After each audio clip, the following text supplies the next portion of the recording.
ہماری حالت من حیث القوم یہی ہو چکی ہے۔ اللہ کے فیصلوں کو ہم تبدیل کرتے ہیں، جو اللہ نے کہا وہ ہم نہیں کر رہے۔ بالکل الٹ سمت پہ پوری قوم اس وقت لگے ہوئے ہیں۔ قوم سے مراد یہ زمیندارہ کرنے والا کسان نہیں ہوتا،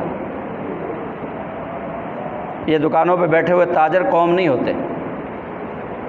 جس طرح فوج ایک لفظ ہے، فوج وہ رولز اینڈ ریگولیشن کا نام ہے، ادارہ کچھ اصول و ضوابط کا نام ہے، اسی طرح قوم ضابطوں سے بنتی ہے، قومیں ہجوم سے نہیں بنتی۔ شاید ہم یہ سمجھتے ہیں کہ ہم ایک جگہ پہ اکٹھے ہو جائیں گے قوم بن جائے گی، قوم ایسے تھوڑی بنتی ہے۔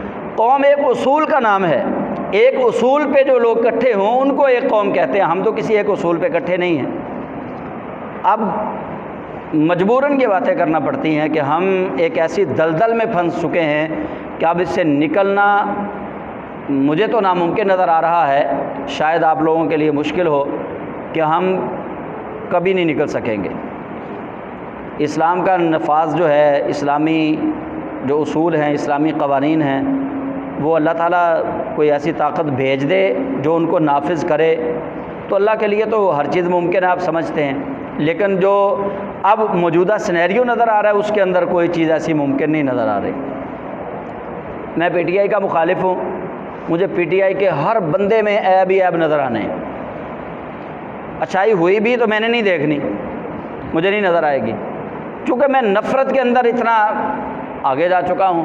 اگر مجھے نون لیگ سے عداوت ہے، نون لیگ سے اختلاف ہے، تو میں نے نون لیگ کے مطلب وہ کام جو اچھے بھی ہوں گے میں نے نہیں سراہنے، میں نے کہا نہیں یہ سب غلط ہے، بس یہ رونگ نمبر ہے۔ اگر کسی دیگر جماعت سے مجھے اختلاف ہے، بات یہ ہے کہ ہم اختلاف رکھیں، اختلاف رائے کا ہونا چاہیے۔ ہر انسان کی اپنی ایک رائے ہے، وہ اپنی رائے رکھ سکتا ہے۔ یہ اللہ تعالیٰ نے انسان کو فیصلہ سازی کا حکم دیا ہے کہ انسان یہ فیصلہ کر سکتا ہے اس نے کس کو غلط کہنا ہے، کس کو ٹھیک کہنا ہے، لیکن اللہ تعالیٰ فرماتا ہے رہنا تم نے ہمیشہ حق کے ساتھ ہے، یہ اللہ تعالیٰ کی طرف سے تم پہ لازم ہے۔ فَبَدَّلَ الَّذِينَ ظَلَمُوا قَوْلًا غَيْرَ الَّذِي قِيلَ لَهُمْ فَأَنزَلْنَا عَلَى الَّذِينَ ظَلَمُوا رِجْزًا مِّنَ السَّمَاءِ بِمَا كَانُوا يَفْسُقُونَ۔ جنہوں نے اللہ کا قول وہاں تبدیل کیا، اب جو یہاں اللہ کا قول تبدیل کرے گا اس پہ اللہ آسمان سے پھولوں کی بارش نہیں کرے گا، اس پہ بھی عذاب ہی آئے گا۔ اللہ کا دو فیصلے ہیں، ایک یہ کہ انسان کو اللہ نے رائے رکھنے کا اختیار دیا، رائے رکھے، اور میں یہ کبھی نہیں کہہ سکتا کہ میری رائے آپ سب کی رائے سے اچھی ہے اور صحیح ترین رائے میری ہے۔ ہو سکتا ہے آپ لوگوں کی رائے اچھی ہو میری رائے سے کسی ایک چیز کے بارے میں۔ انسان کے سامنے جب قرائن آ جائیں، دلائل آ جائیں، تو پھر حق کا دامن تھام لینا چاہیے، پھر حق کی طرف کھڑے ہونا چاہیے۔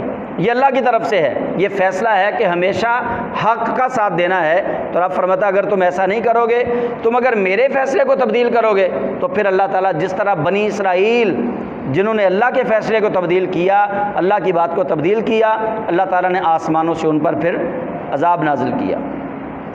تو ہمیں من حیث القوم سوچنا ہے، ہم کچھ اپنی آنے والی نسل کے لیے ایسا کر جائیں کہ وہ آنے والے ہمارے جو بچے ہیں، ہماری نسلیں ہیں، وہ سیاست کریں لیکن انتہائی ادب والی، شائستگی والی، پیار اور محبت والی، اختلاف رکھیں، لیکن اختلاف ایسا نہیں ہونا چاہیے کہ جس سے مجھے اختلاف ہے بس اس کو مار دیں۔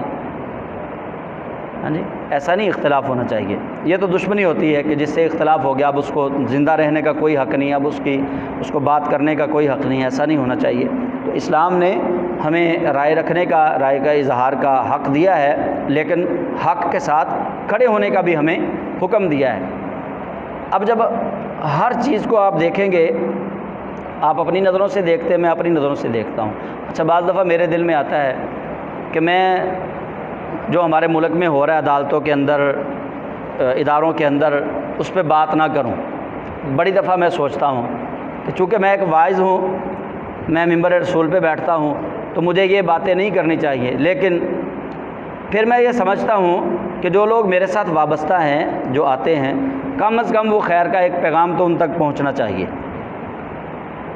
ہو سکتا ہے میں غلط ہوں اور آپ مجھے سمجھا دیں، اور یہ بھی ہو سکتا ہے آپ غلط ہوں تو میری بات جو ہے وہ آپ کی سمجھ میں آ جائے۔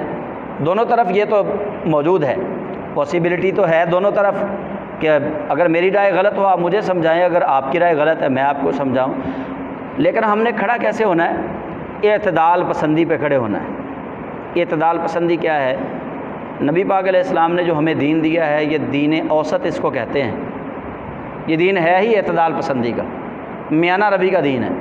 اس کے اندر نہ بہت زیادہ نرمی ہے نہ بہت زیادہ شدت ہے، یہ درمیانہ دین ہے۔ حضور سید ہم امت وسطہ ہیں، امت وسط لتکونوا شہداء علی الناس۔ اللہ قرآن میں فرماتا ہے کہ ہم محمد صلی اللہ علیہ وسلم کے ماننے والے امت وسط ہیں، درمیانی امت۔ اسی لیے حضور علیہ السلام نے فرمایا خیر الامور اوسطها، فرمایا کاموں کا بہترین کام وہ ہے جو میانہ روی میں کیا جائے، اوسط یعنی درمیانے حد میں رہ کے کیا جائے۔ اب فیصلے ہو رہے ہیں، سپریم کورٹ ایک فیصلہ دے رہی ہے، وہ ہائی کورٹ نہیں مان رہی، ہائی کورٹ فیصلہ دے رہی ہے، سپریم کورٹ اس کو نہیں مان رہی۔ اچھا اگر فیصلہ میرے حق میں آ جاتا ہے میں سپریم کورٹ زندہ باد کا نعرہ لگاتا ہوں، اگر آپ کے خلاف آ جاتا ہے آپ سپریم کورٹ مرد آباد کا نعرہ لگا رہے ہیں۔ مطلب جس کے حق میں فیصلہ آ گیا اس کے لیے سپریم کورٹ کا جج جو ہے وہ ہیرو، جس کے خلاف آ گیا اس کے لیے وہ زیرو۔ یہ نہیں ہونا چاہیے۔ ایک تو جج صاحبان کو بھی عدل و انصاف کے تقاضے پورے کرنے چاہیے، ان کی شخصیات مجروح نہیں ہونی چاہیے۔ جج ہو گئے اور فوجی اداروں کے سربراہ ہو گئے، جرنیل ہو گئے، یہ وہ لوگ ہیں جو رول ماڈلز ہیں۔ ان کو لوگوں کے سامنے اپنی شخصیات کو داغدار نہیں کرنا چاہیے، اپنے آپ کو ہنگاموں سے بچانا چاہیے، اپنے آپ کو کسی سیاسی فریق کا نمائندہ بننے سے بچانا چاہیے۔ اگر یہ لیبل لگ جائے، اگر میں مثال کے طور پہ میں ہی آپ لوگوں کو کہوں، ویسے کبھی میں نے نہیں آپ لوگوں کو کہا، حالانکہ میری اپنی ایک سوچ ہے، میں آپ ایک سیاسی جماعت کو سپورٹ کرتا ہوں، لیکن میں نے آپ کو کبھی نہیں کہا کہ آپ اس سیاسی جماعت کو سپورٹ کریں، نہیں، آپ کی اپنی مرضی، آپ جس کو مرضی سپورٹ کریں، لیکن جب بات عدل کی ہو، جب بات انصاف کی ہو، تو یا تو ہم جو نیچے رہنے والے لوگ ہیں اداروں کے بارے میں کمنٹ کوئی نہ کریں، نہ عدلیہ کے بارے میں بولیں، نہ فوج کے بارے میں بولیں، پھر کسی کے بارے میں ہم گفتگو نہ کریں، اور اگر ہم نے کرنی ہے، اگر ہمیں کرنے کا شوق ہے تو پھر انصاف پر مبنی ہو۔ تو یہ اللہ تعالیٰ کا فیصلہ ہے کہ ہم حق کے ساتھ کھڑے ہو جائیں۔ اگر ہم حق کے ساتھ نہیں کھڑے ہوں گے پھر رب ذوالجلال آسمانوں سے ہم پر عذاب ضرور نازل کرے گا۔